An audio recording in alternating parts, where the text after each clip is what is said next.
Charlotte's hands trembled as she wiped the counter. She had just served a man. At first, he seemed like any other customer. But when their eyes met, something shifted.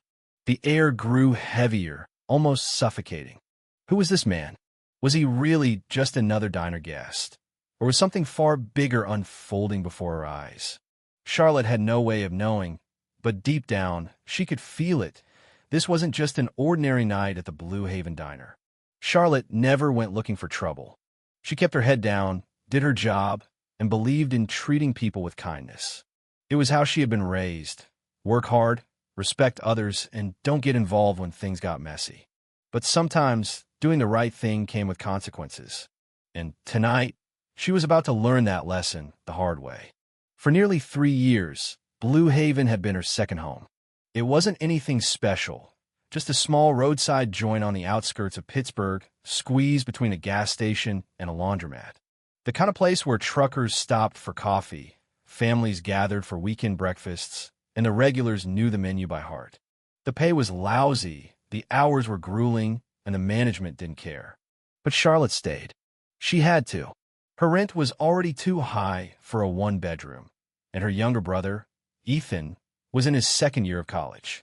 He had no idea that she helped cover his textbooks and groceries when their mom couldn't.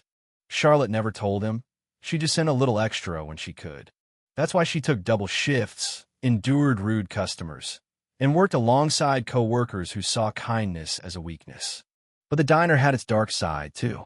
Charlotte had seen it time and time again. The way Linda, a senior waitress, treated certain customers like ghosts while laughing and flirting with others. Ben, one of the newer servers, had a habit of avoiding certain tables altogether. The energy in the restaurant would shift the moment someone walked in. A well-dressed businessman, smiles and conversation. A working-class customer in paint-stained clothes, rushed service. And if a customer looked like they wouldn't tip well, some staff didn't even bother trying. Charlotte hated it, but calling it out was a risk she couldn't afford. She had learned that lesson a few months ago when she casually mentioned that a table had been waiting too long. Linda, scrolling through her phone by the counter, had shot her a glare and said, "You don't get paid extra for being a saint, Charlotte." Since then, she kept her head down. Until tonight. It was a slow Wednesday. The dinner rush had come and gone, and Charlotte was refilling the sugar dispensers when the bell above the door jingled. An older man walked in.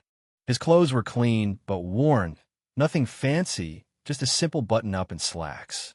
He carried himself with quiet confidence, but Charlotte caught the slight hesitation in his step as he scanned the room before moving forward. She knew that look.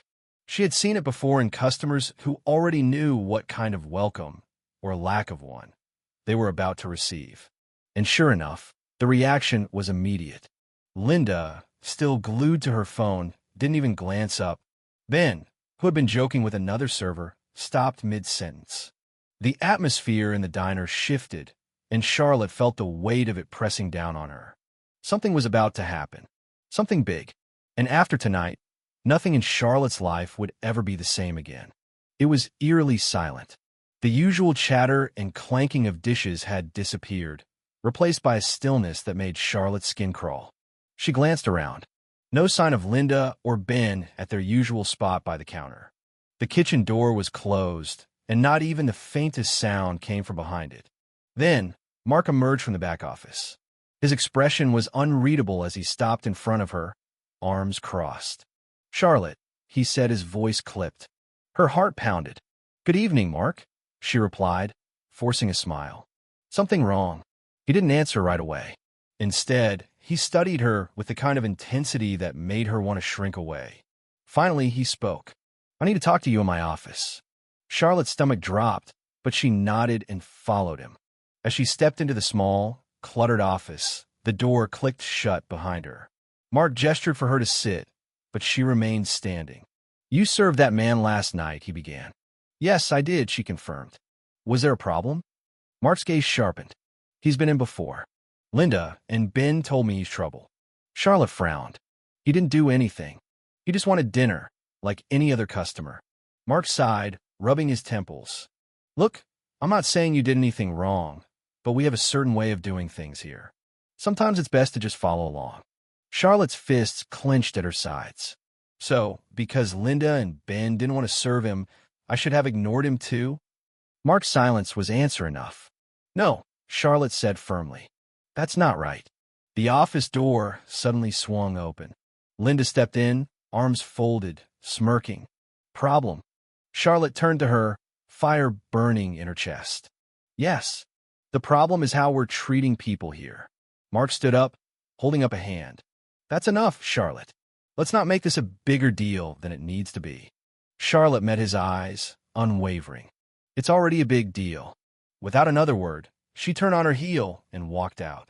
Back in the dining area, Linda and Ben were watching her, smirking. They had been waiting for this. Mark appeared in the doorway of his office. His voice was flat, emotionless. Charlotte, come with me.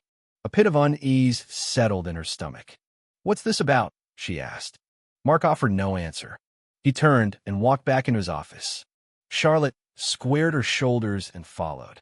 The words landed like a slap. We're letting you go. Charlotte blinked. What? It's not working out, Mark said, his expression unchanged. She let out a humorless laugh. I've been here almost 3 years. Never missed a shift. Never been late. Mark sighed, as though tired of the conversation. It's a decision we've made. Charlotte knew what that meant. This is because of last night, isn't it? Mark didn't confirm it. He didn't have to. Charlotte's face flushed with heat. So, I get fired for doing my job? You can collect your final paycheck next week, Mark said, as if that was the end of it. Charlotte clenched her fists but knew arguing was pointless. She untied her apron and set on the chair. As she turned to leave, she paused at the door and forced herself to look back. You know this isn't right, she said, her voice steady. Mark didn't flinch. Charlotte shook her head and walked out. She had no job, no paycheck, no backup plan. How would she pay rent? Help Ethan? Her phone buzzed. An unknown number. Hesitating, she answered with a trembling hand. Hello. A deep, steady voice replied. Charlotte, this is Daniel Carter. Her breath hitched. The man she had served last night.